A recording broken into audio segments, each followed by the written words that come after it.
Hello students, आज इस video में हम क्लास 8 टेस्ट पेपर 17 को सॉल्व करेंगे। बच्चों, अगर आपने चैप्टर 14 से मेरी हर वीडियो देखी है या चैप्टर 14 से हर क्वेश्चन को सॉल्व किया है तो आप टेस्ट पेपर 17 को इजीली सॉल्व कर लेंगे। बच्चों, पार्ट ए है क्वेश्चन 1, डिफाइन द टर्म्स। ये हमने टर्म्स को डिफाइन करना है, open curve, closed curve, simple closed curve.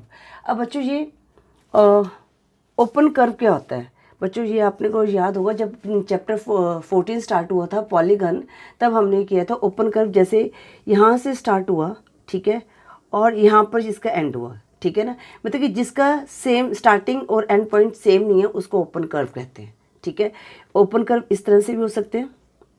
ठीक है, चैप्टर 14 के स्टार्टिंग में ना आपको ये सारी डेफिनेशन मिल जाएंगी, बट मैं फिर भी आपको बता देती हूँ। ओपन कर्व को हम लिखेंगे, ठीक है, a curve that does not end at its starting point। ठीक है ना, और एग्जाम्पल ये आप दे सकते हो इस तरह की फिगर को बना के। ठीक है, जैसे कोई फिगर, ये भी एक क्या है, ओपन कर्व का ही एग्जाम्पल है। ठीक है ना, इस तरह से, मतलब कि इनका स्टार्ट यहाँ से हुआ, एंड यहाँ से हुआ, इनका जो है स्टार्टिंग पॉइंट और एंड पॉइंट सेम नहीं है, उसको हम कहते हैं ओपन कर्व। अब पार्ट 2 है क्लोज्ड कर्व। अब क्लोज्ड कर्व कहता है जो स्टार्टिंग पॉइंट और एंडिंग पॉइंट सेम होता है। ठीक है, जैसे पहले हम डेफिनेशन लिख लेते हैं। A curve that begins and ends at the same point is called closed curve। Right, अब क्लोज्ड कर्व कैसे होता है? जैसे ये यहाँ से शुरू हुआ, इस तरह से अब अगर अपने कोई फिगर बनाई है, ये क्लोज्ड कर्व हो गया। ठीक है ना, अब जैसे ये ट्राइंगल, ये क्लोज्ड कर्व हो गया। ये हमने एक स्क्वायर बना दिया, रेक्टेंगल। ठीक है ना, यहाँ से स्टार्ट हुआ, अब यहाँ पर आके ये हमारा ख़त्म हो गया, तो ये हमारा क्या है, क्लोज्ड कर्व है। राइट बच्चों, ये आप एग्जांपल के तौर पे अगर आपको डेफिनेशन आती है तो इस तरह से आपने लिख लेना है। अब थर्ड है सिंपल क्लोज्ड कर्व। अब सिंपल क्लोज्ड कर्व क्या होता है बच्चों? जो आपस में इंटरसेक्ट नहीं करते। ठीक है ना, जैसे ये आपस में इंटरसेक्ट नहीं करते तो ये क्या है, सिंपल क्लोज्ड कर्व है। डेफिनेशन लिख लेते हैं पहले। Simple closed curve, a closed curve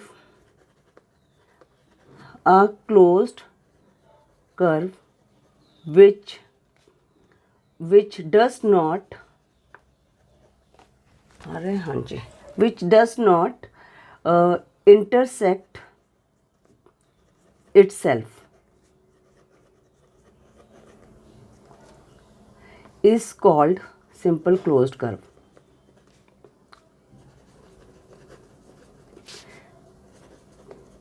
बच्चों, ये सिंपल क्लोज कर्व में हम ऊपर वाले ही एग्जांपल दे सकते हैं। अब जो सिंपल क्लोज कर्व कौन से हैं? जैसे ये देखो, ये क्या है, इंटरसेक्ट कर रहे हैं, तो ये क्लोज्ड कर्व नहीं है। ठीक है ना, तो इनको हम क्लोज्ड कर्व नहीं कह सकते। जैसे ये वाला इस तरह से है ना, ये जो है ये क्लोज्ड कर्व तो हैं, पर ये सिंपल क्लोज्ड कर्व नहीं है। सिंपल क्लोज्ड कर्व में है जैसे कि यहाँ से ये यहाँ पर, ये देखो इस तरह से आपकी बुक में फिगर्स दी हैं। अगर ये देखो यहाँ से स्टार्ट हुआ और यहीं पर ख़त्म हो गया, तो ये सिंपल क्लोज्ड कर्व भी हो गया, क्लोज्ड कर्व भी हो गया। और ये अगर जैसे कोई पॉइंट है हमारे पास, जैसे ये स्टार है, ये नहीं हो सकता।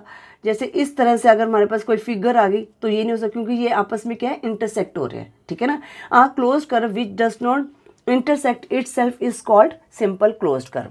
ठीक है बच्चों, इस तरह से ये आपने डेफिनेशन लिखनी है। अब हम करते हैं क्वेश्चन 2 को। क्वेश्चन 2 है, the angles of a quadrilateral are in the ratio 1:2:3:4, find the measure of each angles. अब बच्चों देखो, क्वाड्रिलेटर इस तरह से होता है। ठीक है, अब या तो इसको अब अभी तो हम इस तरह से देते हैं, एंगल्स का पूछे। एंगल ये 1 है, ये 2 है, 3, 4। तो ये 1:2:3:4 के रेशो में दिया हुआ है। तो बच्चों जब भी हमने इस तरह से हमें रेशो में दिया होता है तो हम क्या होता है, एक वेरिएबल ऐड करते हैं, तो उसको हम जैसे 1x 2x 3x और 4x मान लेते हैं। और हमें ये भी पता है कि क्वाड्रिलेटर के सभी एंगल्स को ऐड करके कितना आता है, 360 डिग्री आता है। ठीक है, तो इस तरह हम इस क्वेश्चन को सॉल्व करते हैं। तो ये पहले लिखेंगे हम यहाँ पर क्वेश्चन 2 है, पहले हम लेट कर लेंगे, let the angles of a quadrilateral be, ठीक है, 1x 2x 3x and 4x। ठीक है, अब हमें पता है sum of all angles of a quadrilateral is 360 degree. ठीक है बच्चों, अब यहाँ पर क्या करेंगे हम, 1x + 2x + 3x + 4x = 360।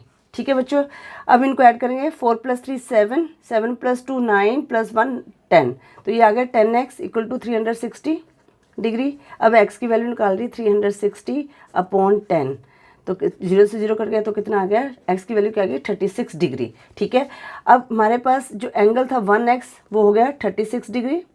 ठीक है, 2x तो 36 × 2 हमारे पास कितना आ गया, 72 डिग्री। उसके बाद 3x 36 × 3 108 डिग्री। 4x 36 × 4 8 नहीं 4 6 24, 4 2 कैरी, 4 3 12 + 2 12, तो कितना आ गया, 144 डिग्री। ठीक है, ठीक है, तो आप आंसर में ऐसे मेंशन भी कर सकते हो।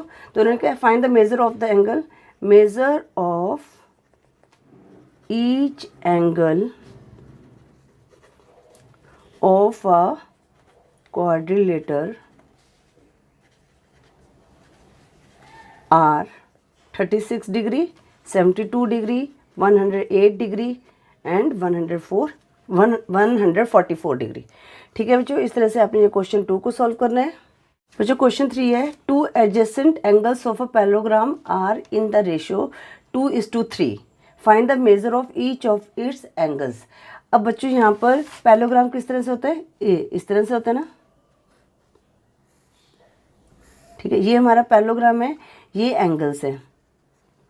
ठीक है, अब 2 एडजेसेंट एंगल कैसे होते हैं बच्चों, या तो ये वाला एंगल, ठीक है, या ये वाला एंगल। ठीक है, ये एडजेसेंट एंगल, ये वाला, इस एंगल के साथ ये वाला एंगल जो है एडजेसेंट एंगल कहलाएगा। ठीक है, अब बच्चों यहाँ पर एक इस एंगल को हम 2x मान लेते हैं, तो ये हमारा क्या हो गया, 3x हो गया। ठीक है, ये पैरेललोग्राम है ABCD, राइट।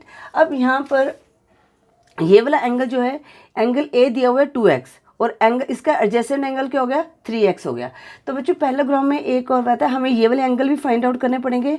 और पैरेललोग्राम में जो अपोजिट एंगल होते हैं, जो एंगल A होता है वो एंगल C होगा। ठीक है ना, वो इक्वल होंगे। ठीक है, तो यहाँ पर हम लिखेंगे, अगर आप इस क्वेश्चन को अच्छी तरह से लिख रहे हैं तो इस तरह से हम लिख सकते हैं, ABCD is a parallelogram, is a parallelogram. ठीक है, एंड लेट द एडजेसेंट, अब यहाँ पर 2:3 के रेशो में दिया है, तो इसको हम 2x और 3x मान लेंगे। And let the adjacent angle of, parallelogram ऐसे भी लिख सकते हो, आर 2x एंड 3x। ठीक है बच्चों, अब हमें पता है कि इनके जो एडजेसेंट एंगल हैं, इनको ऐड करके कितना आता है, 180 डिग्री आता है। ठीक है ना, तो हम यहाँ पर लिखेंगे sum of adjacent angles of parallelogram is 180 degree, मतलब कि angle A plus angle B = 180 degree. Angle A कितना है, 2x + 3x = 180 डिग्री।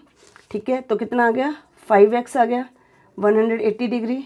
अब x की वैल्यू निकालते हैं, 180/5, 5 3 ज़ा 15, 30, 5 6 ज़ा 30, तो x की वैल्यू क्या आ गई 36 डिग्री आ गई। ठीक है बच्चों, तो एंगल ए हमारे पास क्या आ गया, एंगल ए हम लिखेंगे यहाँ पर 2 इंटू 36 कितना आ जाएगा 72 डिग्री, और एंगल बी क्या आ जाएगा 3 इंटू 36 108 डिग्री। ठीक है, अब हम यहाँ पे लिखेंगे we know that opposites angles of parallelogram are equal, so angle A equal to angle C 72 degree और angle B equal to angle D 108 degree. ठीक है बच्चों, इस तरह से आपने ये क्वेश्चन 3 को सॉल्व करना है। आई होप आपको क्वेश्चन 3 भी अच्छी तरह से समझ आ गया होगा। अब हम करते हैं क्वेश्चन 4। क्वेश्चन 4 है the sides of rectangles are in the ratio 4:5 and its perimeter is 180 centimetre, find its side.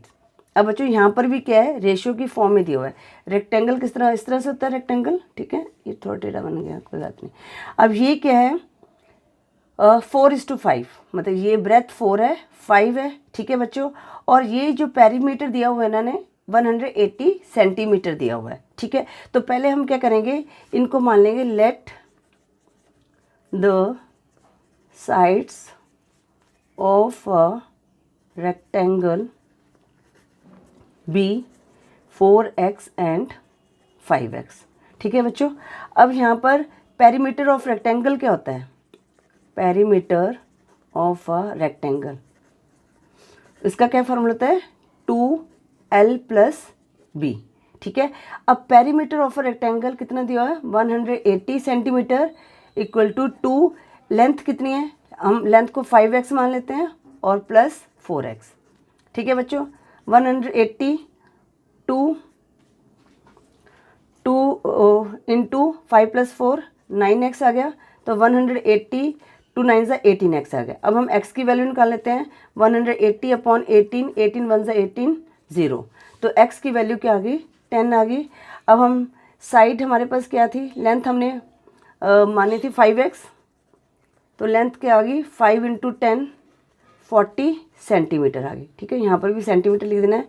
और ब्रेथ कितने हैं हमारे पास 4x, तो 4 इंटू 10 नहीं ये 50 आ गई, 5 इंटू 10 50 सेंटीमीटर, 4 इंटू 10 40 सेंटीमीटर। ठीक है बच्चे, तो आंसर में अगर आप अलग से मेंशन करना चाहते हैं तो लिख सकते हैं sides of rectangle are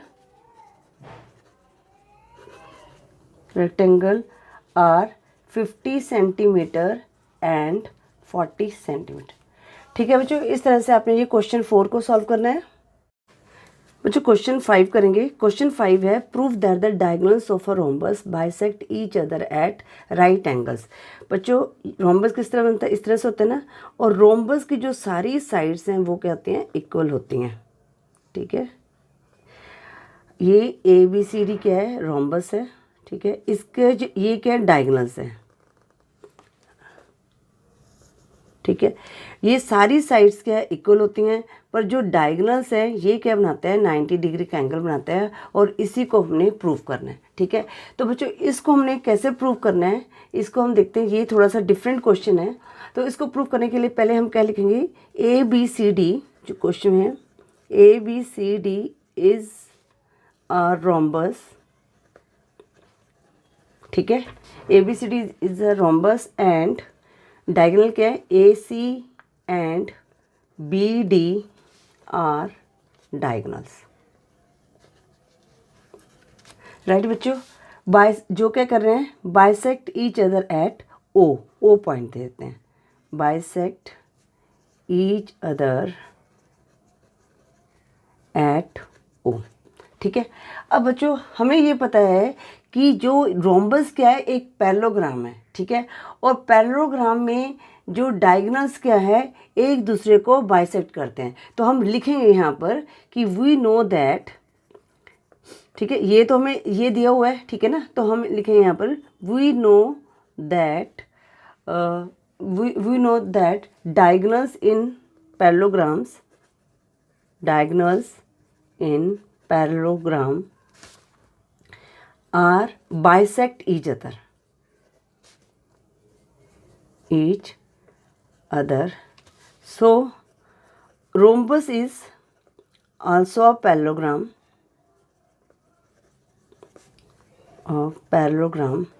so its diagonal also bisect each other. ठीक है, अगर बाइसेक्ट कर रहे हैं एक ईच अदर को तो बच्चों क्या हो गया, जो ए ओ हो गया ओ सी के इक्वल होगा, मतलब कि जो ओ ए होगा वही ओ सी होगा। ठीक है ना, अगर ये 6 है तो इसका हाफ क्या होता है, तो ओ ए 3 होगा और ओ सी 3 होगा। ठीक है, अगर बी डी 8 है तो ओ बी 4 होगा, ओ डी कितना होगा 4 होगा, मतलब कि ये इक्वल होगा। ठीक है ना, बाइसेक्ट का मतलब दोनों पार्ट्स इक्वल होते हैं। ठीक है, और यहाँ पर and B O equal to O D. ठीक है, तो बच्चों ये क्या हो गया, हमारा प्रूव्ड हो गया।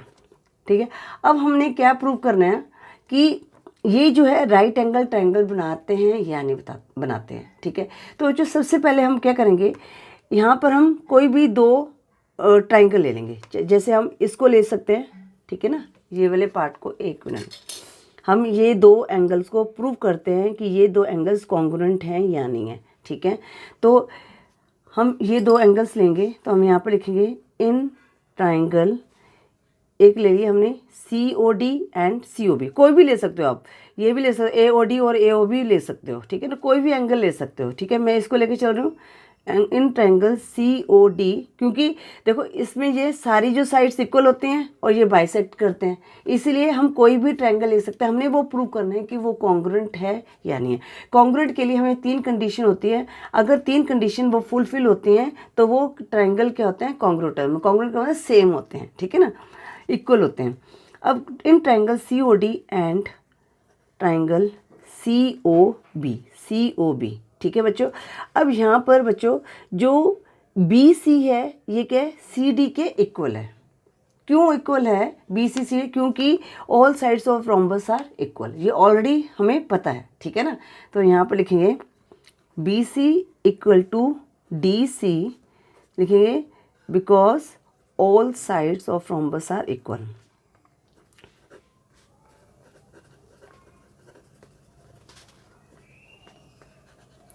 ठीक है बच्चों, एक ये हो गया, और एक ये क्या बन रहा है इसमें, ओ सी क्या है, कॉमन है, तो आप इसको लिख सकते हो ओ सी इक्वल टू ओ सी, ये क्या आ गया, कॉमन आ गया। ठीक है, उसके बाद हमारे पास जो यहाँ पर ओ बी और ओ डी, ठीक है ना, हमारे पास इस तरह से ट्रायंगल बना है ना, हमने ये वाला पार्ट लिया है, इसको मैं यहाँ पर बताती हूँ आपको। ठीक है, C O B and C O D, ठीक है, ये इक्वल हो गई। ठीक है बच्चों, और ये ओ सी कॉमन हो गया, और जो O B equal to O D, ठीक है, ये बाइसेक्ट कर रहे हैं, ये ऑलरेडी हमने प्रूव कर दिया है। तो यहाँ पे लिखेंगे या O B equal to O D, तो यहाँ पर हम लिख देंगे ऑलरेडी प्रूव्ड। ठीक है, ऑलरेडी प्रूव्ड। अब इसमें क्या बच्चों, 3 जो है कंडीशन फुलफिल हो चुकी हैं, तो इसका मतलब सो ट्रायंगल सी ओ डी, अब कॉन्ग्रुएंट का साइन इस तरह से लगाते हैं हम, ट्रायंगल सी ओ बी, अब यहाँ पर तीनों साइड्स इक्वल हैं, तो यहाँ पर लिखें by S S S congruence property. ठीक है बच्चों, ये हमारा हो गया प्रूफ। अब बच्चों देखो, अब ये वाला जो एंगल है, एंगल सी ओ डी, ये बना राइट एंगल बन रहा है ना, एंगल सी ओ डी और एंगल सी ओ बी ये भी इक्वल होगा, क्योंकि ये corresponding parts of the congruence triangle. ठीक है, ये दोनों इक्वल हैं, तो ऑब्वियसली ये दोनों भी इक्वल होंगे। Angle C O D equal to angle C O B, तो यहाँ पर आप लिख सकते हैं कॉरस्पॉन्डिंग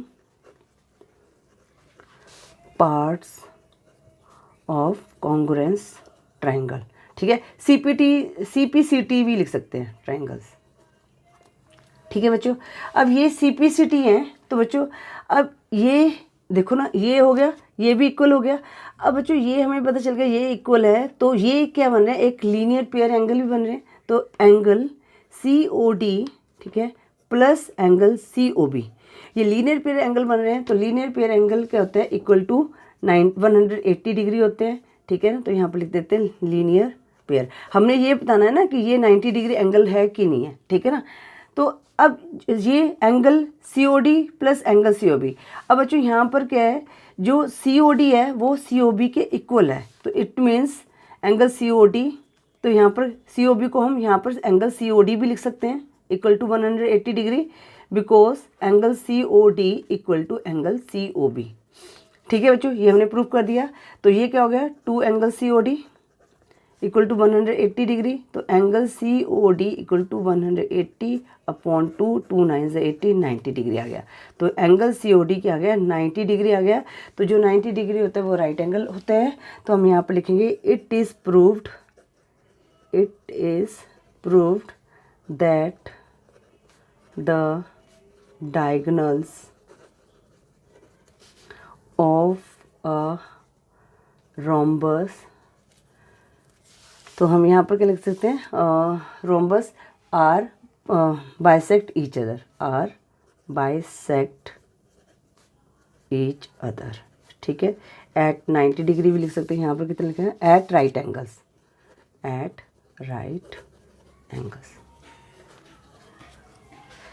ठीक है बच्चों। इस तरह से आपने ये क्वेश्चन 5 को सॉल्व करना है, ठीक है। आई होप ये क्वेश्चन आपको अच्छी तरह से समझ आ गया होगा। और बच्चों ये ना एक किस्म से इम्पॉर्टेंट क्वेश्चन है, ठीक है, तो इसको आप ध्यान से करना।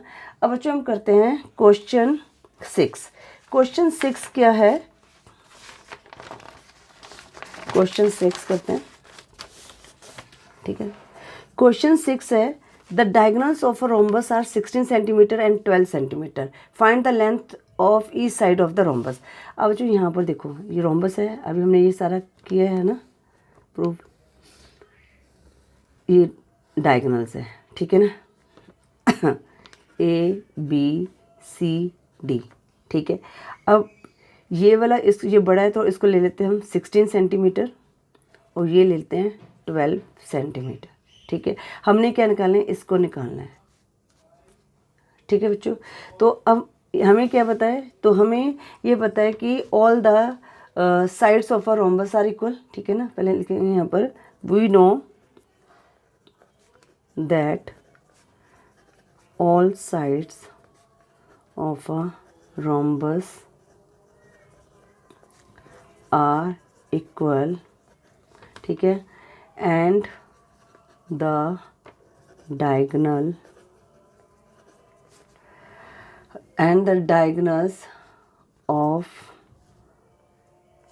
diagonals of a rhombus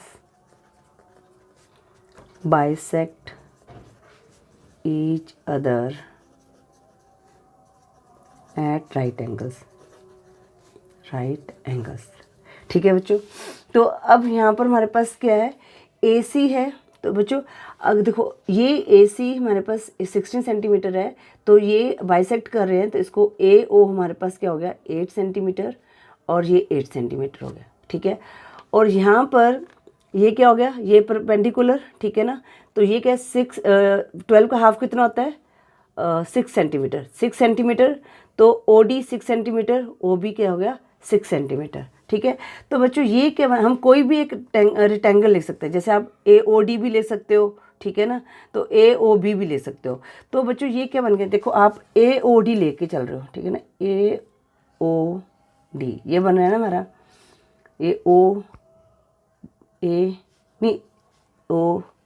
ये D है ना, ठीक है। ये हमारे पास क्या आ गया, OD क्या है हमारे पास 6 सेंटीमीटर, AO कितना है 8 सेंटीमीटर। अब बच्चों ये देखो ये राइट एंगल बन रहे हैं, राइट एंगल ट्रायंगल बन गया ना, तो ये क्या बन गया हमारा हाइपोटेन्यूज बन गया। तो राइट एंगल जो पाइथागोरस थ्योरम्स की होती है, तो ये क्या बन गया AD² equal to OD² plus AO² बन गया, ठीक है ना। तो ये फार्मूला लगा पाइथागोरस थ्योरम्स के लगाकर हम इसकी साइड निकाल सकते हैं, ठीक है। तो हम यहाँ पर लिखेंगे इन राइट एंगल, कोई भी एंगल ले सकते हो, कोई भी, ठीक है, जरूरी नहीं है आपने AOD लेना है, आप AOB ले सकते हो, BOC भी ले सकते हो, साइड ही साइड रहेगी, हमने बस ये हाइपोटेन्यूस वाली जो साइड को निकालना है, ठीक है। तो हम लिखेंगे इन राइट ट्रायंगल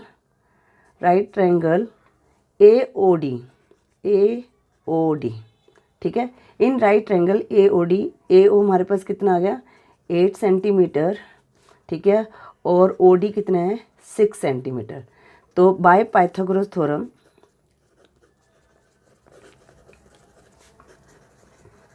ठीक है ना, आपको पता भी चलना चाहिए ना कि क्यों है ये, तभी ये मैं डिटेल में समझा रही हूँ, ठीक है। तो ताकि आपको अच्छी तरह से ये क्लियर हो जाए, ये रट्टा मारने की जरूरत नहीं, ये क्लियर हो जाए कि ये हमने कैसे निकालना है।